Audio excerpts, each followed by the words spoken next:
Polres Tual amankan 7 pelaku bentrok warga Banda Eli dan warga Yarler.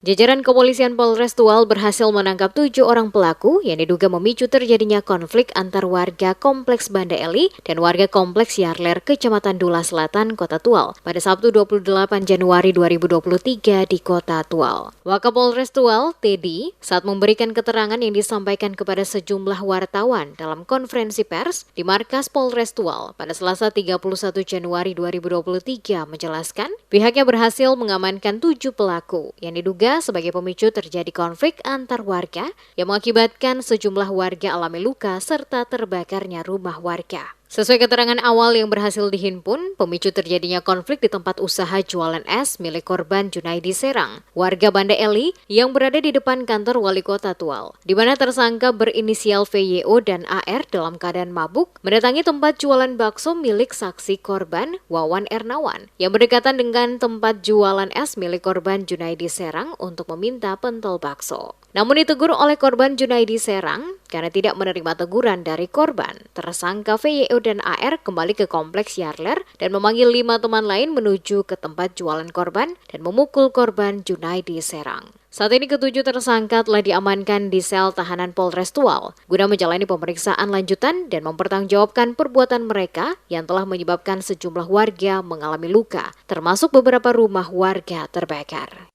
Pembakaran dan pengerusakan rumah-rumah warga Kompleks Yarler. Ya. Terus di sini untuk motif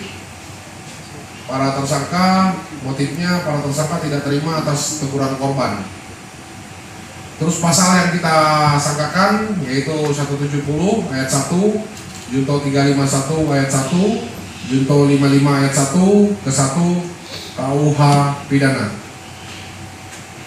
Tindakan yang telah dilakukan, yang pertama telah melakukan penangkapan terhadap ketujuh tersangka. Ini mungkin dari rekan-rekan pers sudah melihat di belakang kita ini ada 7. Ya. Selanjutnya yang kedua telah melakukan penahanan terhadap ketujuh tersangka di atas untuk dalam proses kepentingan penyidikan ya, selama 20 hari ke depan di rutan Polres. Pada kesempatan terpisah, beberapa korban yang berhasil diwawancarai oleh reporter Damas Media Group Ocele Subun, yakni Ibu Elwar dan Ibu Nelly Elwar, mengatakan akibat bentrok tersebut rumah milik mereka ikut terbakar termasuk 1 sepeda motor. Oleh karena itu mereka berharap para pelaku dapat diberikan hukuman yang setimpal dengan perbuatan yang dilakukan. Mereka juga berharap pemerintah Kota Tual dapat membantu untuk kembali membangun rumah mereka yang terbakar akibat konflik. Katong beta maaf pemerintah tuh tolong lihat katong pun ini kerusakan ini karena untuk masyarakat saya dosa mampu. Kalau pemerintah tolong juga bantu katong kerja katong pun dari belakang sana. Habis ibu tidak tahu salah apa ya Rum? Katong seng salah apa? Korban katong seng salah apa nih? No Tuhan yang beserta bilang katong pun belakang tinggal pegang sebagian akan rubuh karena hancur terbakar. Jadi terbakar jadi katong saya bisa pegang akan katong berdiri saya bajantap saya bisa mengangkat di atas karena kalau ada satu barang saya langsung rubuh semua tuh. Maunya katong dari pihak korban katong minta tolong dari pemerintah pusat maupun kota, wali kota, maksudnya untuk bantu katong dalam dampak konflik yang terjadi karena katong tidak tahu apa-apa. Katong ini pihak korban, katong tidak tahu apa yang terjadi, katong cuma mengungsi tiba-tiba balik, katong rumah sudah terbakar habis.